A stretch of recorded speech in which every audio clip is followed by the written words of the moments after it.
In this video we're going to have a look at not just referring to one cell but looking at a range of cells.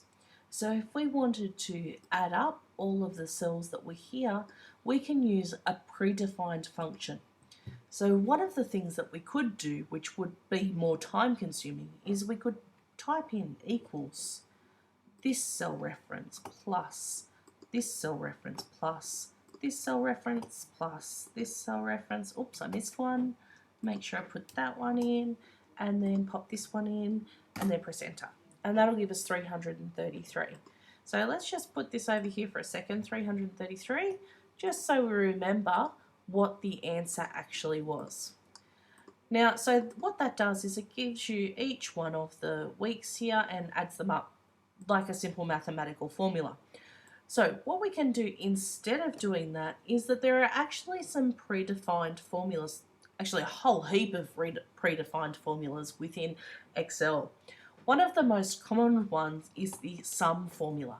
So if we type in sum, and what we're going to do is we're going to insert a cell reference within the brackets so that the sum applies to a cell reference.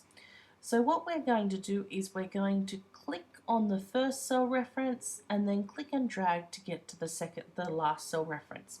So what you'll see here is equals B11, which is this cell here, and then a colon, which means basically to B16. So everything from B11 to B16.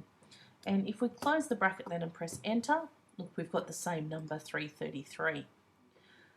The other thing that we can do is that we can actually refer to a large range. So not just this range here, but we might want to refer to this whole range, this whole range here, because this is obviously the difference. We probably wouldn't want to add that up.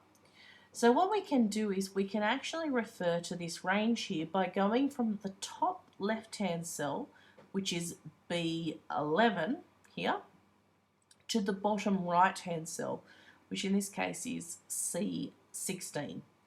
So we would do that by going in here and typing in equals B11 to C16. So you'll notice that that gets the whole range there. So it's the top left-hand cell to the bottom right-hand cell. So that's the sum. We can also do things like equals average, and we can go across here and find the average of our time. And there's a whole heap of other different functions that you can use. If you press the equals key and then go up here to the top, what you'll find is a whole heap of different formulas that you can use. So I can say, what's the maximum? By putting in max, and then I can just select, so it's like a helper feature, but this isn't very helpful because it's gotten the 1 and all these totals too. What I actually want is the maximum of these cell references. So what's my longest time? In this case 110. Same things, I can do equals min for the minimum time, the smallest time from that cell reference, okay, which is 27. So what I can put in here is I can label these min, max, average, and total.